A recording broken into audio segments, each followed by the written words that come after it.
एक छोटा सा गांव था। गांव का एक राजा था। उस राजा का नाम था अंगध्वज। अंगध्वज नाम का एक राजा वहां राज करता था। अंगध्वज नाम का एक राजा था, वो वहां राजा राज करता था। अंगध्वज नाम का ही उस नगर में एक लकड़हारा रहता था। लकड़हारा लकड़ी काटता, बाजार में बेचता, 4 रुपए की लकड़ी बिक जाती और वह अपनी पत्नी के लिए 2 कचौड़ी शाम को, 2 कचौड़ी सुबह, पावर जलेबी अपनी पत्नी को और पावर अपने लिए और पावर सुबह के लिए, 1 पाव सुबह अपने लिए। इस तरह से भोजन लेता, 4 रुपयों को पूरा बर्बाद करके घर पहुंचता था। इसी तरह से वो अपना गुजारा कर रहे थे। एक दिन वह राजा अंगध्वज जंगल में घोड़े पर चढ़कर शिकार खेलने जाता है और वहां अंगध्वज अपने लकड़ी के गट्ठर को बांध के बैठा रहता है। देख रहा है कोई आएगा तो उछा देगा मुझे। अंगध्वज ने सोचा, राजा ने, कि ये उछाने वाला कोई नहीं है, चलो मैं इसे उछा देता हूं। तो उसके सामने होके जब घोड़ा निकालता है तो अंगध्वज उसे ये नहीं कहता कि महाराज मुझे इस गट्ठर को उछा दीजिए। फिर अंगध्वज राजा घूम के फिर दोबारा निकलता है, फिर तीसरी बार निकलता है, लेकिन वह अंगध्वज नाम का लकड़हारा उससे कोई प्रस्ताव नहीं रखता।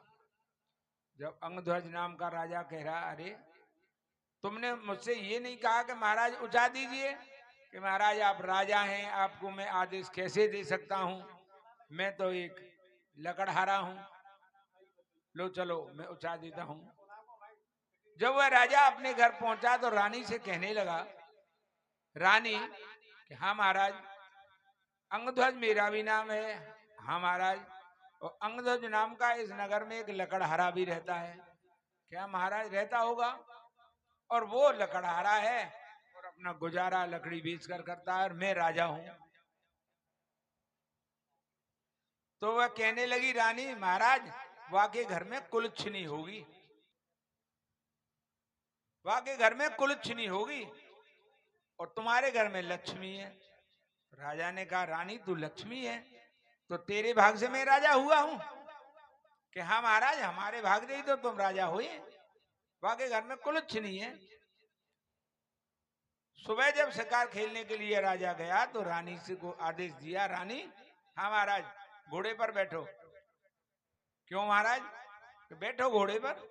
घोड़े पर बैठाल कर ले गया और जंगल में जहां लकड़हारा लकड़ी काट रहा था, उसने कहा कि रानी जब तू लक्ष्मी है और लक्ष्मी जो नारी होती है वो राजा बना सकती है, तो इस अंगध्वज को राजा बना दे।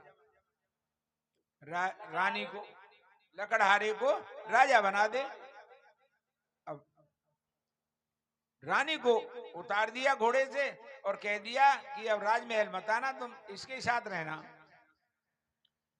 अंगध्वज के सामने जब रोती हुई वह रानी निकली तो अंगध्वज ने कहा, बहन जंगल में तुम अकेली क्यों रो रही हो? रानी ने कहा, भैया तुम मुझे बहन कह रहे हो तो मुंह बोले कि मैं बहन तुम्हारी और तुम मेरे मुंह बोले कि भैया हैं। भैया अब तो मैं तुम्हारे साथ ही रहूंगी। हाँ, तो वह बहन तुम हमारे साथ चली। जब वह अंगध्वज अपने घर लाने के लिए उसको तैयार हो गया रानी को, तो उस रानी ने कहा, भैया मैं ऐसे नहीं चलूंगी। कैसे चलोगी बहन? एक गट्ठर लकड़ी और काटो, मैं भी ले चलूंगी और तुम भी ले चलो। उसको पता नहीं था कि ये रानी है। कचौड़ी उस समय थी नहीं, क्या तुम उस समय जीवित थे? कचौड़ियां थी, बहन बेटी घर में करती थी कचौड़ी, बड़े भी करते थे, जो हमारी दादियों ने हमको खिलाया है। तुम कैसे यार पुत्र हो किसी के जो तुम ऐसी बात कर रहे हो? अरे कैसे भी सही, पकवान तो हमेशा बनते चले आए। द्वापर में भी बने, त्रेता में भी बने। जब वह 4 और 8 रुपए की लकड़ी बिकी तो वह वो कचौड़ी मिठाई लेने के लिए वह राजा, वो लड़की जो है लकड़हारा पहुंचा। वह भैया क्या कर रहे हो तुम? कि बहन तुम्हारे लिए, तुम्हारी भाभी के लिए, अपने लिए भोजन ले चल रहा हूं। कि नहीं, ये भोजन नहीं ले चलेंगे। तो क्यों? इसलिए तुम 8 रुपए मुझे दो। तो उसने 2 रुपए का सामान, आटा, दाल, मिर्च, मसाला, तेल वगैरह सब कुछ लेकर और 6 रुपए को बचा लिया और 2 रुपए का सामान लेके घर पहुंची। तो वो कुलछनी जो नारी थी, कहीं झूठी कटोरी परी है, कहूं गिलास भरे और पलका पे परी आराम से, चौका उझरियो ना, पोता फिरियो ना चूल्हे पे, इस हालत से रहती थी क्योंकि वो तो आजाद थी। उसने कहा नारी नारी को देखकर बहुत ज्यादा चेत हो जाती है। मन ये कौन है, यह कहां से ले आए? कि ये मेरी बहन है और तुम्हारी नंदरानी है और इसे नंद का दर्जा अच्छी तरह से देना है।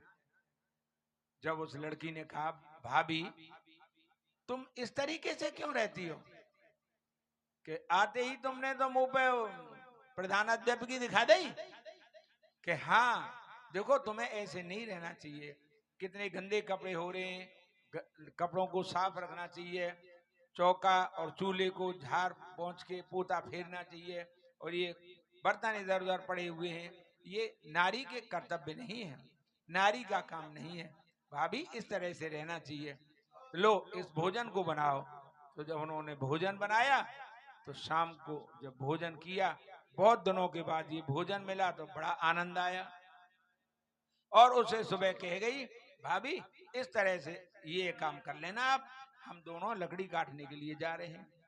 इस तरह से 1 महीने के अंतराल में उसने 6 रुपए के अंतर पर बहुत रुपया इकट्ठा कर लिया। 2-3 महीने लकड़ी बेचने के बाद जब पैसा हो गया तब उस रानी ने कहा भैया, अंगध्वज ने कहा हाँ बहन, अब हम लकड़ी नहीं काटेंगे, अब सब्जी की ढकेल लगाएंगे। तो दोनों सब्जी की ढकेल लगाने, सब्जी में दुगना मिलता है। फिर 2-3 महीने कमाने के बाद उसने कहा भैया अब ये ढकेल बंद करो सब्जी की। क्यों बहन, क्या करूं? कि अब कपड़े की दुकान खोलो। कपड़े की दुकान खोली, कपड़े में और चौगना मिला, फिर पैसा बचाया। जब ज्यादा पैसा हो गया तो उस रानी ने कहा भैया कि हाँ बहन, तुम्हारे बड़े बूढ़े वहां पड़े राख में, इनने गंगा जी नहा लाओ। तो तीनों बंदे गए और गंगा जी स्नान करा के अपने बड़े बूढ़े इनके थान बनवाए। उसने कहा भैया मकान को बनवाओ। मकान बनवाया, बहुत सुंदर आलीशान मकान बनवाया। फिर उसके बाद कहा भैया ऐसा करो अब थोड़ा सा भोजन कर दो और बस्ती वालों को जिमाओ और यहाँ के जो राजा अंगध्वज हैं उनको निमंत्रण दे के आओ। अंगध्वज ने कहा क्या राजा आ जाएंगे हमारे यहाँ? अरे क्यों नहीं आएंगे, जनता नौतेगी तो राजा तो आना चाहिए। तो ले बहन जाऊं तो मैं? कि ऐसे नहीं। तो कैसे जाऊं? ऐसा करो घोड़ा ले जाओ, 5 हथियार बांध के जाओ, राजसी कपड़ा पहन के जाओ और तब जो है निमंत्रण देने के लिए जाओ। जैसे ही वहां पहुंचे अंगध्वज राजा कहने लगा लकड़हारे से, अरे अंगध्वज तुम? अंगध्वज ने कहा हाँ महाराज मैं। यार तुम तो राजा जैसे ठाठ में आए हो। कि हाँ महाराज, कल मेरे यहाँ भोजन का निमंत्रण है, 11-12 बजे करीब आप पधारें। जब वह राजा पहुंचा तो रानी पूड़ी या जो भी पकवान बना था उसको इस तरह से कह रही थी हाँ महाराज एक और ले लो, महाराज गरम गरम है एक और ले लो। तो राजा ने कहा अरे रानी तुम? रानी ने कहा हाँ महाराज आप? रानी ये महल किसका है? कि अंगध्वज का। और ये घोड़े और ये असबाब जो देख रहा हूं वो? कि महाराज अंगध्वज का। रानी तुमने तो इसको राजा बना दिया। मैंने महाराज कहा नहीं था जो पत्नी अपने पति से पहले जगेगी और अपने घर के कार्य को निवृत्त करके और बच्चों को तैयार नहला धुला के और उनको लंच तैयार करके और बैग लटका के विद्यालय भेजेगी और अपने पति की सेवा करेगी और टाइम से भोजन देगी और सबका कहना मानेगी और साफ सुथरे तरीके से रहेगी, तो वहां लक्ष्मी का वास होगा। इसलिए इस कहानी के माध्यम से मैं आपसे गुजारिश कर रहा हूं कि सभी बेटियां अपने घर के सब सदस्यों को अच्छी तरह से रखें, प्यार दें, सबका कहना माने, बुजुर्गों का आदर करें, सास ससुर माता पिता की सेवा करें और जैसा भी बन सके साफ सुथरे तरीके से रहें। धन्यवाद।